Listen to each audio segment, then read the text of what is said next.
Rainy season is the most critical season of all. Hello guys, welcome to our channel. मैं हूँ जिया। जिम्मू का AC का remote का पता हो गया, वो बंद चालू अपने हिसाब से करते रहती है ना जिम्मू। यहाँ ना रात से बारिश हो रही है और पूरा देखिए कि इतना ज़्यादा पानी भर गया है। और मुझे नहीं पता कि आपको मेंढक की आवाज़ आ रही होगी कि नहीं, लेकिन इतनी ज़्यादा मेंढक की यहाँ पर आवाज़ आ रही है। और ये सारे जो हट्स हैं ना, ये भी शायद अब बहुत कम लोग रह रहे हैं उसके अंदर। ये बिल्डिंग का कंस्ट्रक्शन चलता है, उसके लेबर यहाँ रहते हैं, बट अब शायद नहीं रह रहा है ज़्यादा कोई। यहाँ पर पानी इस तरह से भर गया है, पूरी मेंढक की आवाज़ें आ रही है। और कीचड़ देखिए कितना ज़्यादा हो गया है। और इसमें सिम्बू शुरू को घुमाना कितना बड़ा टास्क है। और ये जो आप कैटल्स देख रहे हैं ना, ये हर दिन आते हैं। बहुत सारे हैं वो, मतलब करीब करीब ना 100 के आसपास गाय भैंस यहाँ पर चरने के लिए आती है।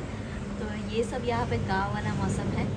जियो को आता है, जियो का फेवरेट हम्बा वहाँ पर है, वो काऊ उसको हम्बा बोलती है और वो वहाँ पर है। तो उसको मतलब देखना रहता है पास से जाके, है ना जियो।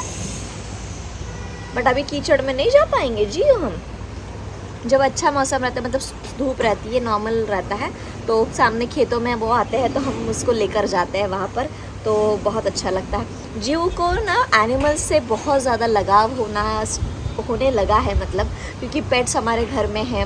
नीचे जाते हैं तो छोटे छोटे डॉग के पपीज़ हैं, उनके साथ वो खेलती है, काउस के साथ खेलती है, शीप उसको बहुत अच्छी लगती है। तो मतलब ना बहुत ही एनिमल फ्रेंडली बच्चा है हमारा, है ना जी। कबूतर, स्पैरो, ये सब उसको बहुत अच्छा लगता है। थोड़ा सा ठंडा मौसम हो गया तो ज़मीन पे नहीं सो रहा है शेरा बिस्तर के ऊपर सोया हुआ है। जियो यहाँ पर एकदम तैयार है क्योंकि हमें करना है ये इस वाले कीबोर्ड का एक फ़ोटोशूट। तो मैंने सोचा उसको कि सूट बूट पहना के प्ले करने के लिए उसको बिठाओ। और मैंने यहाँ पर छोटा सा सेटअप किया। यहाँ पे चेयर है, ये उसकी टेबल है, यहाँ सनलाइट अच्छी आती है ना, यहाँ पर मैंने सोचा कि यहाँ पर एक फ़ोटो बना के देखती हूँ, लेकर देखती हूँ कि कैसी आती है। तो मैं लेकर आ गई हूँ सिम्बा शेरू को घुमाने के लिए। और बारिश के टाइम में डॉग्स का केयर कैसे करना चाहिए या उनको क्या चीज़ें प्रॉब्लम दे सकती है, वो सारी चीज़ें हम इस वीडियो पे डिस्कस करेंगे। तो सबसे मेन बात तो ये है कि rainy season is the most critical season off the entire year. सबसे ज़्यादा दिक्कत इसी टाइम में होती है घुमाने के हिसाब से। सबसे पहले है कि घर से बाहर निकलो तो बारिश रहती है, तो सबसे बड़ी प्रॉब्लम तो वही है, निकलने से ही प्रॉब्लम स्टार्ट होती है। और फिर ये सीज़न में इनके अंदर टिक्स होने के ज़्यादा चांसेस होते हैं। फिर इन लोग अगर गलत कोई चीज़ खाते हैं तो ये सीज़न में बहुत ज़्यादा चांसेस होते हैं कि इनको डायरिया हो जाए, लूज़ मोशंस हो जाए, गैस्ट्रिक इश्यूज़ हो जाए, ये सारी चीज़ें होती हैं। और टिक्स मेन सबसे बड़ी बात तो ये है कि आप चाहे जितना भी केयर करो, 2 4 5 टिक्स तो निकलते ही निकलते हैं। और उसके अलावा आई थिंक बहुत बार ऐसे होता है कि इन लोग सुसु पॉटी करते ही नहीं है बारिश होने के लिए। हमारा सिम्बू तो बिल्कुल पॉटी नहीं करता है, उसको चाहे जितनी देर घुमा लो, बारिश अगर हो रही होगी तो वो नहीं कर पाता है। और बहुत सारे डॉग्स के साथ ये प्रॉब्लम होती है। में ना सबसे मेन देखिए, वो ना पूरे जगह सूंघेंगे। उनको जो उनके स्पॉट्स रेगुलरली रहता है जहाँ पर वो सारी चीज़ें करते हैं, वहाँ की खुशबू जो उनकी आती होगी, जो भी वो स्मेल करते हैं, वो उनका कहीं ना कहीं पानी की वजह से थोड़ा सा कम हो जाता है। इसलिए ना इन लोग को थोड़ी सी प्रॉब्लम होती है। और नई जगह में लेकर आई हूँ तो और भी थोड़ी सी प्रॉब्लम है। यूजुअली हम वो सामने जो खेत दिख रहे हैं वहाँ जाते हैं, पर वहाँ पे मिट्टी रहती है, यहाँ पे रेत है, तो पैर कम गंदे हो इसलिए मैं यहाँ लेकर आती हूँ। तो इनकी जो स्मेल करके सुसु करने की आदत रहती है, वो थोड़ा सा प्रॉब्लम आपको दे सकती है। आपको ज़्यादा देर घुमाना पड़ता है ऐसे में। तो बारिश के टाइम में आप चाहे जितना अवॉइड करो, लेकिन टिक्स आपके बच्चों में कहीं ना कहीं से आ ही जाते हैं।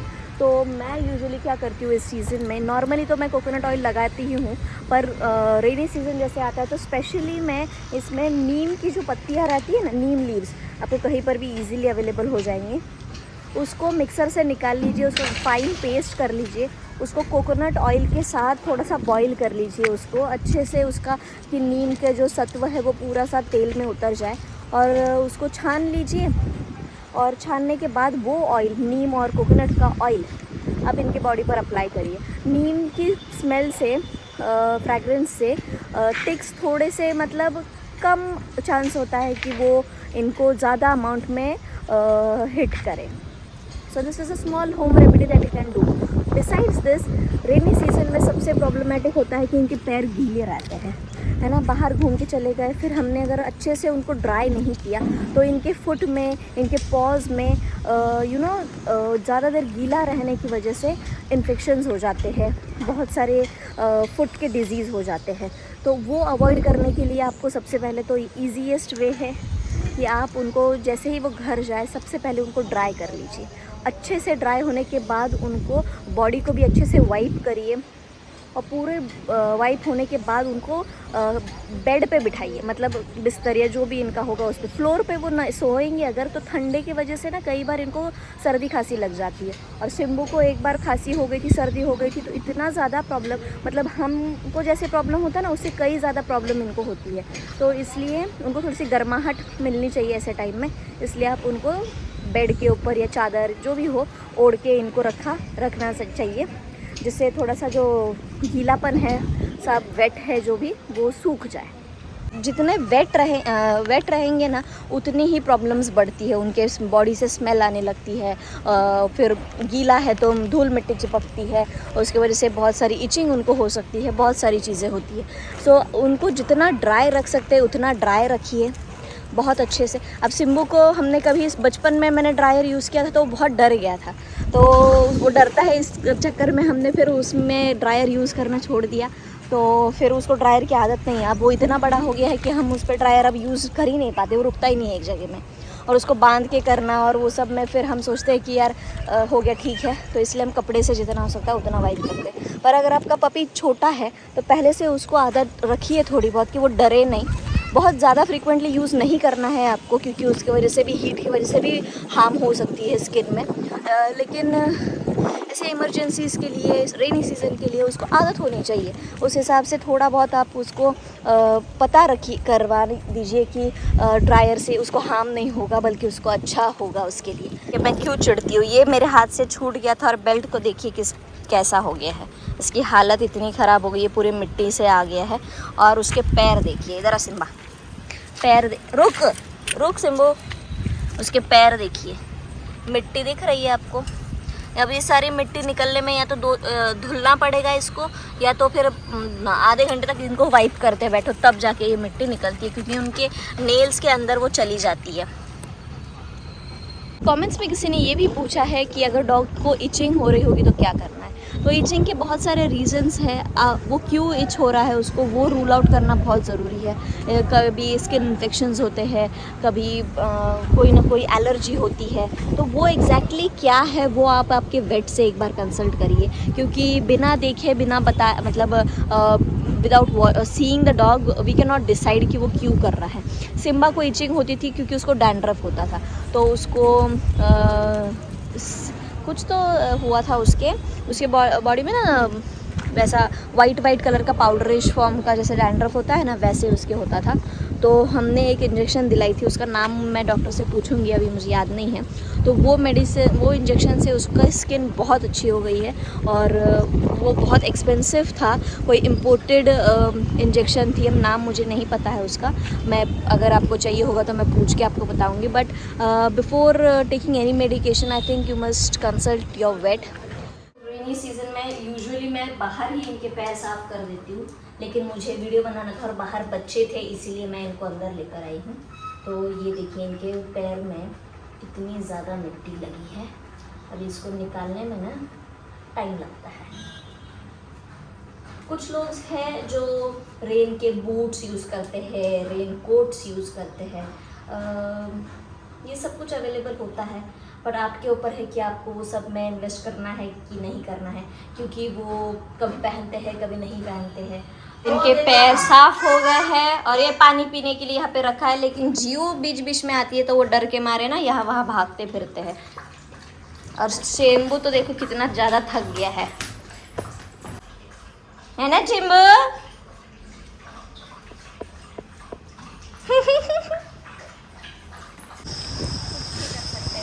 दूसरों के बच्चे हम देख के पहले नाम रखते थे, कैसा है, ऐसा है, वैसा है। बच्चों को कभी नाम नहीं रखना चाहिए, ये खुद के बच्चे ना मुझे जोकर बना के रखते थे।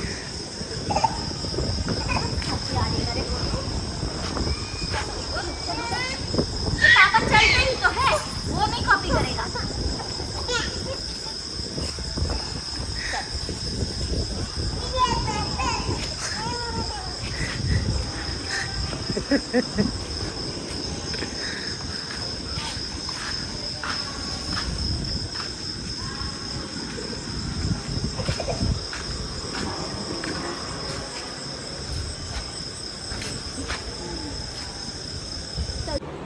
तुला झोप नाही येत? जियो को नहीं आ रही कोई नींद और सिम्बू शेरू तो सो रहे हैं भाई।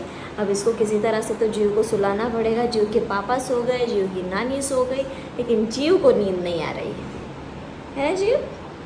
तो ये अभी कितने ऑलमोस्ट 12 बज गए हैं रात के, नहीं सो रही है जियो। अभी सुलाने की कोशिश करती हूँ, अब आधे घंटे तो लगेंगे इसको सोने में। तो बस आज का ब्लॉग यहीं पर एंड करते हैं और कल मिलते हैं आपसे एक नए ब्लॉग में। तब तक के लिए आप हमारे चैनल को लाइक कीजिए, शेयर कीजिए और सब्सक्राइब करना मत भूलिए। Bye bye and thank you for watching. और शेरू इसलिए मैं नीचे देख रही हूँ क्योंकि शेरू को मिल गया है कीड़े। अभी लाइट वाले कीड़े घुसते हैं, एक दो घुस गए हैं तो वो उनके पीछे परेशान है। तो पहले हम लाइट बंद करेंगे जिससे कीड़े भाग जाए तो शेरू से वो भी आराम से सो सके, क्योंकि बच्चों के भी कान वगैरह में नहीं जानी चाहिए। सो ठीक है, all right, bye bye and good night.